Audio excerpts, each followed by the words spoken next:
खबरों की शुरुआत करेंगे। कांग्रेसी इस वक्त दिल्ली की सड़कों पर है। दरअसल राहुल गांधी ईडी के सामने पेश हुए हैं। ईडी के दफ्तर में उनसे लगातार पूछताछ जारी है। नेशनल हेराल्ड मामले में उनसे ये पूछताछ हो रही है। दिल्ली पुलिस ने राहुल गांधी के साथ कांग्रेस लीडरों और कारकुनों को ईडी दफ्तर तक मार्च की इजाजत नहीं दी थी, लेकिन राहुल गांधी कांग्रेस कारकुनों के साथ ईडी दफ्तर पहुंचे।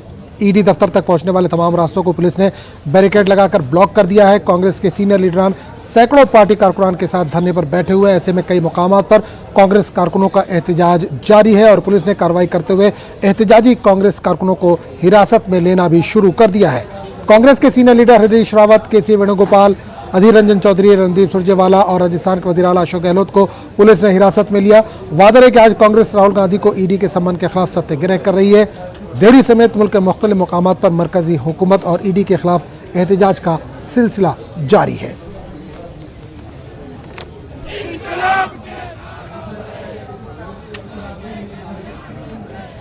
कायर मोदी सरकार ने पूरी दिल्ली को पुलिस की छावनी में तब्दील कर दिया। कायर और डरपोक मोदी सरकार ने कल रात से हजारों कांग्रेस नेशनल हेराल्ड अखबार अपने कर्मचारियों और पत्रकारों की तनख्वाह नहीं दे पा रहा था।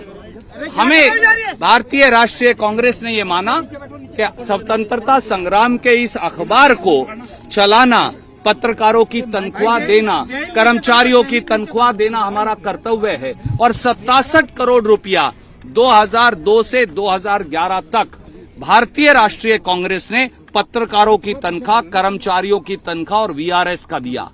हमने नेशनल हेराल्ड अखबार के बिहाफ पर हाउस टैक्स दिया, बिजली का बिल दिया, कर्मचारियों की तनख्वाह दी, पत्रकारों की तनख्वाह दी, सरकार का पैसा लीज मनी जमा करवाया। क्या ये अपराध हो सकता है? फिर तो आप सबको, जो टीवी और पत्रकार के सब आप पत्रकार भाई बहन हैं, आपको भी गिरफ्तार कर जेल भेज देना चाहिए, क्योंकि आप तनख्वाह लेते हैं।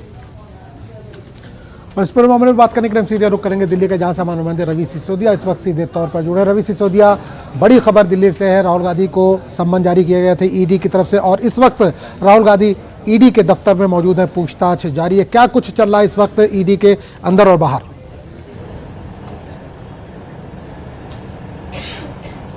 देखिए, करीब 1 घंटे से राहुल गांधी से पूछताछ हो रही है और इस वक्त आपको नज़ारा दिखाते हैं कि सुबह के जो हालात, वो हालात कमोबेश अकबर रोड पे बने हुए हैं। यहाँ थोड़ी दूर पे ईडी का दफ्तर है। ये कांग्रेस का ऑफिस है और इस पूरे ऑफिस के बाहर अभी भी जो पुलिस है वो यहाँ पे तैनात है, सुरक्षा बल तैनात है। इस पूरे रोड को ब्लॉक कर दिया गया। अभी भी अगर आप देखें तो जो अकबर रोड है, अभी भी आने जाने आवाजाही यहाँ पे बंद है और किसी प्रकार की आवाजाही नहीं हो सकती है। अब जब राहुल गांधी ईडी के दफ्तर पहुंचे थे तो उनके साथ कांग्रेस के जो तमाम बड़े नेता, तमाम सांसद हैं, 2 प्रदेश के मुख्यमंत्री, छत्तीसगढ़ के और राजस्थान के मुख्यमंत्री भी पहुंचे थे।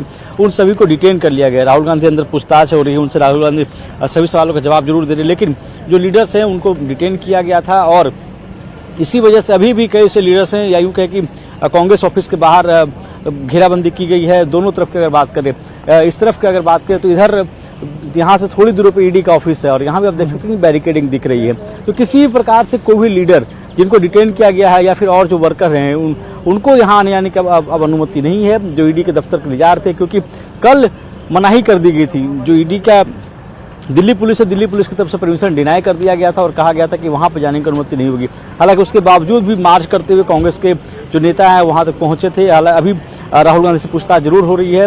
राहुल गांधी के साथ प्रियंका गांधी भी मौजूद थे जो वहां पर गई थी।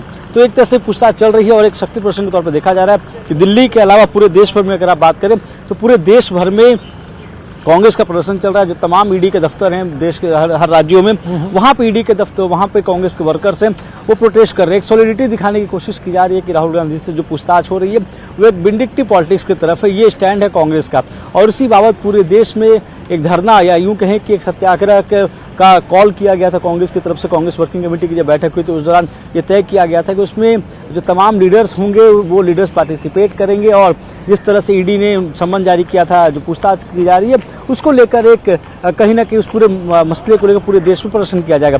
उसी बाबत पूछताछ चल रही है और ये कांग्रेस मुख्यालय के सामने के हालात है कि यहाँ पे हालांकि जो लीडर्स गए थे राहुल गांधी के साथ में, उन सभी को डिटेन करके जो नजदीकी थाने हैं वहां पे फिलहाल रखा गया है। बिल्कुल रवि, एक सवाल यहाँ पर ये करना चाहूंगा कि जिस तरह से कांग्रेस ये इल्जाम लगा रही है कि ईडी का गलत इस्तेमाल किया जा रहा है, वैसे ही बीजेपी का कहना है कि अगर कुछ है नहीं तो कांग्रेस डरी क्यों है? कांग्रेस के अंदर ये डर क्यों है कि राहुल गांधी को अगर ईडी ने बुलाया है तो वो पूरे लाव लश्कर के साथ या पूरे पार्टी के लीडरान के साथ वहां पे ईडी दफ्तर के पास क्यों पहुंच रहे हैं या ईडी दफ्तर में क्यों जा रहे हैं, क्यों डर रहे हैं उनको?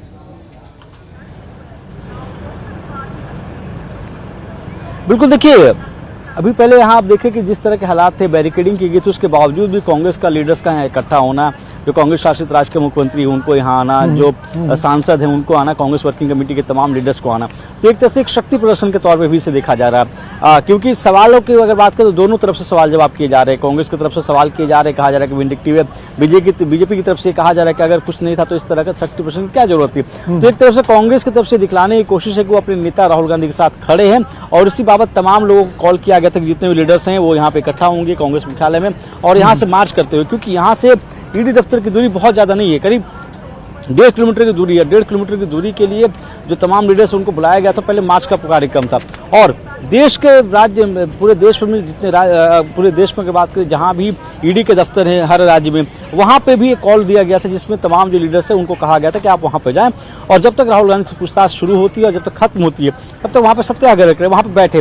तो एक शक्ति प्रदर्शन के तौर पर यह देखा जा रहा है इस मसले को लेकर। हालांकि जो कांग्रेस के लॉयर्स हैं उनकी तरफ से कहा जा रहा है कि इस मसले में कहीं से भी ईडी या यूं कहें कि मनी लॉन्ड्रिंग का कोई भी मसला नहीं बनता है, तो ऐसे में ईडी ने क्यों समन किया, एक बड़ा सवाल है। ये सवाल कांग्रेस के लॉयर्स उठा रहे हैं। बीजेपी की तरफ से कहा जा रहा है कि अगर कुछ गलत नहीं है तो इस तरह से शक्ति प्रदर्शन करने की क्या जरूरत है। तो दोनों की तरफ से राजनीति हो रही है। जी चलिए, बहुत बहुत शुक्रिया।